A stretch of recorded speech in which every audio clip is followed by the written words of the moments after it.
Zaman boleh menua dan lapuk, berbagai paham dan ideologi boleh membusuk dan remuk, tapi kedudukan Rasulullah Muhammad SAW akan selalu merekah di dalam hati kita, bagaikan sekuntum mawar yang takkan pernah kuncup untuk terus menebarkan aroma semerbak dalam hati di sepanjang masa. Pada segmen bacain buku kali ini, saya akan membacakan buku Sirah Nabawiyah karya daripada Syekh Fathullah Gulen yang berjudul An-Nur Khalid Muhammad Sallallahu Alaihi Wasallam Mafkharatul Insaniyah. Alasan saya memilih buku ini untuk dibacakan di segmen acara bacain buku karena menurut saya buku karya daripada Syekh Fathullah Gulen ini amat berbeda dengan kebanyakan daripada buku-buku Sirah Nabawiyah yang pernah dibuat. Mengapa saya katakan berbeda? Karena buku ini mengupas pribadi Nabi Muhammad SAW secara lengkap dengan metode penulisan tematik. Metode tematik yang digunakan oleh beliau memudahkan kita sebagai pembaca untuk memahami pesan yang disampaikan lewat buku ini. Hal ini disebabkan metode tematik yang mengupas secara detail tentang kisah Nabi yang dipaparkan secara tuntas pada setiap babnya. Buku-buku sejarah Nabi Muhammad SAW pada umumnya hanya berisi rangkaian kronologi berbagai peristiwa penting yang terjadi sepanjang perjalanan hidup Nabi Muhammad SAW sejak sebelum kenabian beliau hingga akhir hayat beliau, yang berdasarkan sumber utama yaitu dari Al-Quran dan As-Sunnah. Namun jika membaca buku ini, kita akan dengan mudah memahami berbagai peristiwa yang disajikan oleh penulis. Hal ini disebabkan oleh penggunaan alur pembahasan yang tangkas dan mudah dicerna nalar yang merupakan ciri khas yang dimiliki oleh penulis ini sendiri. Dalam buku ini kita dapat menemukan hasil analisa penulis yang berhasil memunculkan potret Nabi Muhammad SAW yang nyaris sempurna. Buku ini kenapa saya katakan nyaris sempurna? Karena hanya kitabullah lah saja yang terjamin kesempurnaannya. Jadi saya katakan nyaris sempurna. Pembahasan tentang Nabi Muhammad SAW, mulai dari tanda-tanda kenabian, kemudian sosok beliau sebagai seorang murabbi, kemudian sosok beliau sebagai seorang pemberi solusi yang tak tertandingi, kemudian pemimpin perang maupun keluarga, sifat dan keseharian Nabi Muhammad SAW dan sebagainya dapat kita telaah lebih dalam melalui buku ini. Syekh Fathullah Gulen mampu membuat berbagai peristiwa yang dulu dialami oleh Nabi Muhammad SAW dapat berdialog dengan masa kini.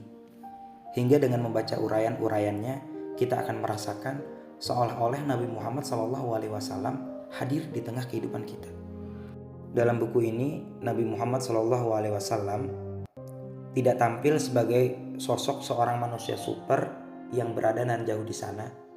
Akan tetapi, Syekh Fathullah Gulen menggambarkan sosok Nabi Muhammad sebagai seorang kekasih yang selalu dekat mendampingi keseharian kita. Nabi Muhammad SAW merupakan utusan Allah dari golongan manusia yang memang kita jadikan sebagai suri tauladan dalam kehidupan kita. Secara ringkas, buku ini akan mengantarkan kita bukan hanya sekedar dapat lebih mengenal sosok Nabi Muhammad SAW sebagai sang kembagaan semesta, tetapi juga akan membuat kita mencintai Nabi Muhammad SAW. Tentunya mencintai beliau secara setulus hati kita, untuk kemudian mengantarkan kita untuk berbenah diri agar dapat selalu mengikuti as-sunnah yang beliau wariskan. Namun keistimewaan buku ini tentu tidak terlepas daripada sosok daripada penulis, yaitu Syekh Muhammad Fathullah Gulen, seorang yang zuhud, bermazhab Sunni Hanafi, dan sekaligus seorang cendekiawan Turki yang terkenal dengan gerakan Hizmet Movement yang kiprahnya telah menjangkau hampir seluruh penjuru dunia. Dengan mengusung semangat toleransi dan saling menghormati, Fathullah Gulen yang kini bermukim di Pennsylvania, Amerika Serikat, selalu mengupayakan dialog antar keyakinan sebagai bentuk jawaban atas berbagai stigma negatif yang ditujukan terhadap umat Islam di seluruh dunia. berdasarkan gagasan dan prinsip keterbukaan yang selalu beliau pegang. Di dalam buku ini, Syekh Fathullah Gulen berhasil menampilkan sosok Nabi Muhammad SAW dalam wujud aslinya. Nabi Muhammad SAW sebagai seorang utusan Allah yang penyantun dan selalu bersikap toleran terhadap perbedaan, namun sekaligus tegas terhadap kebatilan. Keistimewaan buku ini tentu yang paling utama tidak lepas daripada Nabi Muhammad SAW sebagai bahan pembahasan yang merupakan cahaya abadi bagi seluruh umat manusia di seluruh alam semesta. Bahkan guru kami Syekh Fatih Abdurrahman Hijazi Al-Azhari telah mengajarkan buku ini kepada santri-santri Azhar lebih dari 11 tahun.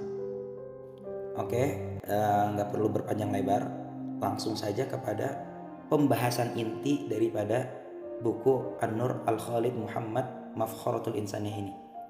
Di bab pertama ini beliau memberikan judul yang sangat bagus menurut saya.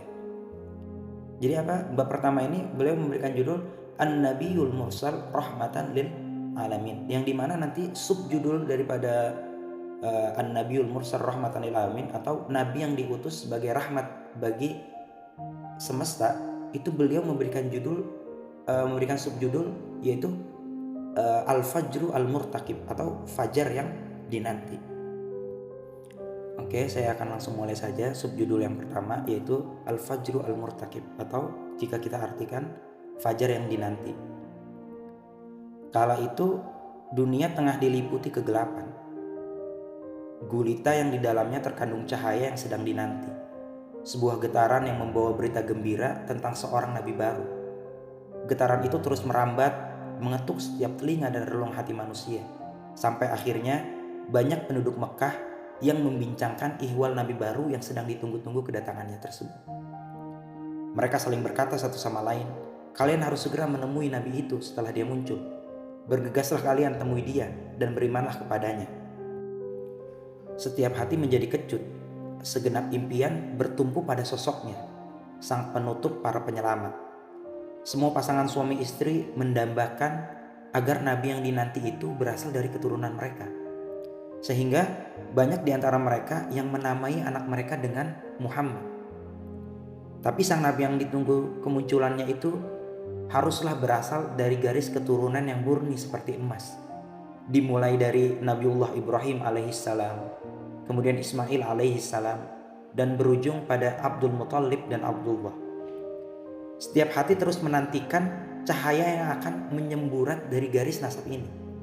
Sementara rangkaian peristiwa yang terjadi telah menunjukkan bahwa waktu kelahiran sang nabi besar akan segera tiba.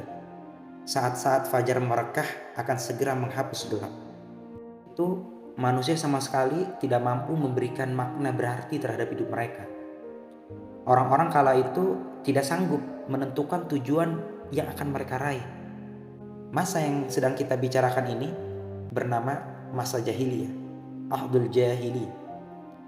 Tapi yang dimaksud dengan al-jahiliyah di sini bukanlah kebodohan yang menjadi antonim bagi pengetahuan, namun lebih merupakan sebagai sinonim bagi kekufuran yang merupakan antonim bagi iman atau keyakinan.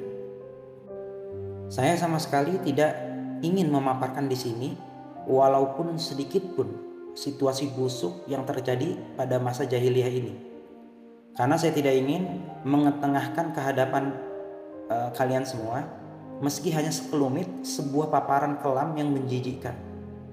Sebab menurut hemat saya, penjelasan tentang kebatilan pasti akan merusak pikiran. Padahal tindakan merusak pikiran adalah sebuah tindakan kejahatan. Akan tetapi kita dapat memahami masa jahiliyah melalui beberapa adat dan tradisi yang berlaku saat itu, dengan tujuan agar kita dapat menyadari betapa besarnya karunia yang telah Allah berikan kepada semesta, serta betapa besarnya rahmat Sang Maha Pengasih dan Maha Penyayang yang telah mengutus sang kembagaan alam semesta ke dunia ini, yaitu baginda besar kita Nabi Muhammad SAW. Kedatangan Rasulullah SAW adalah nikmat yang begitu besar yang dianugerahkan Allah kepada alam semesta. Inilah yang ditunjukkan oleh ayat Al-Quran yang berbunyi, Sungguh Allah telah memberikan karunia kepada orang-orang yang beriman ketika Allah mengutus di antara mereka seorang Rasul dari golongan mereka sendiri, yang membacakan kepada mereka ayat-ayat Allah, membersihkan jiwa mereka, dan mengajarkan kepada mereka Alkitab dan Al-Hikmah. Surat Al-Imran ayat 164. Jadi silakan kita lihat betapa besar rahmat, kelembutan, dan kebaikan Allah Subhanahu wa Ta'ala ketika Allah mengutus seorang Rasul kepada umat manusia yang berasal dari jenis mereka sendiri. Sang utusan itu dapat merasakan apa yang mereka rasakan, dapat berpikir apa yang mereka pikirkan, menjadi pembimbing dan pemandu di jalan yang dapat menghantarkan mereka kepada Allah Subhanahu wa Ta'ala. Jika mereka membutuhkan seorang imam, maka Rasulullah Shallallahu Alaihi Wasallam telah menjadi imam bagi mereka. Jika mereka membutuhkan seorang orator, maka beliau telah menjadi sosok orator ulung. Jika mereka membutuhkan seorang pemimpin, maka beliau telah menjadi pemimpin yang mengirimkan beberapa surat kepada para penguasa di kawasan Arab, serta menjalin serangkaian perjanjian internasional. Jika mereka membutuhkan seorang panglima perang, maka beliau telah memimpin mereka di garis terdepan peperangan. Bahkan Rasulullah SAW telah menjadi panglima perang paling hebat yang pernah ada. Allah telah mengutus ciptaan terbaiknya, Muhammad SAW, sebagai Rasul kepada umat manusia dan membuat mereka mencintainya karena Allah memang mengetahui bahwa manusia harus menghadapi berbagai kesulitan. Tujuan dari pengutusan Rasulullah agar beliau dapat menyelamatkan manusia dari kesesatan, penyimpangan, dan kelaliman, sehingga mereka tidak tersesat jalan untuk kemudian mencapai derajat luhur yang pantas bagi sosok manusia sempurna. Sebagaimana yang dinyatakan oleh seorang penyair, Sufi Ibrahim Haqqi, semua mukmin seharusnya mengenal Allah laksana sebuah harta berharga atau al-kanz yang bersemayam di dalam hati mereka. Hati manusia memang dapat menjadi hulu bagi berbagai bentuk harta berharga. Oleh sebab itu, Allah yang tidak mungkin dapat dimuat oleh langit dan bumi dapat bertajalli di dalam hati manusia. Tidak ada satupun buku, akal pikiran, filsafat, kefasihan, langit, bumi, dan bahkan semua makhluk di jagat raya ini yang dapat melingkupi Allah Subhanahu wa Ta'ala. Bahkan tak ada yang mampu untuk mengekspresikannya.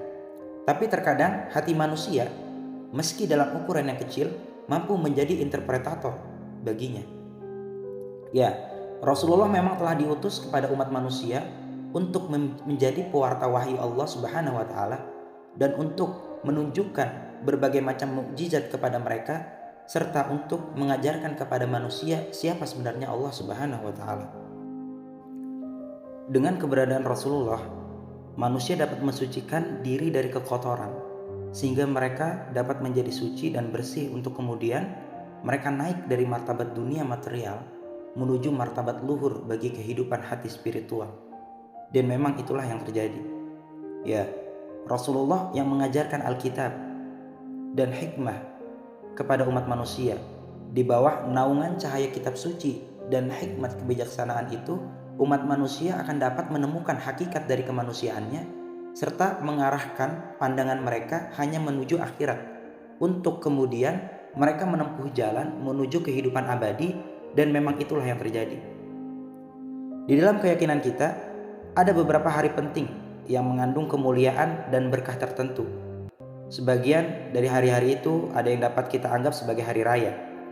Di setiap pekan, kaum mukminin merasakan sukacita hari Jumat sebagai hari istimewa.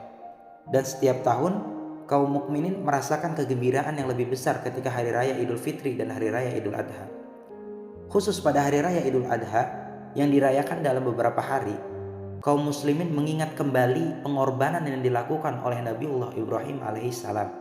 Pada hari raya inilah umat Islam bermunajat kepada Allah dan berdoa dengan setulus hati demi memohon ampunan atas dosa-dosa yang mereka perbuat, demi mendapatkan ampunan dari Allah Subhanahu wa Ta'ala. Sebagian umat Islam menyambangi Baitullah untuk kemudian menyentuh kain penutupnya. Ketika melakukan wukuf di Arafah, mereka menghadapkan hati mereka kepada Allah dan memohonkan kepada Allah agar berkenan mengampuni mereka. Adapun Idul Fitri adalah sebuah hari raya penuh berkah yang kaya akan makna.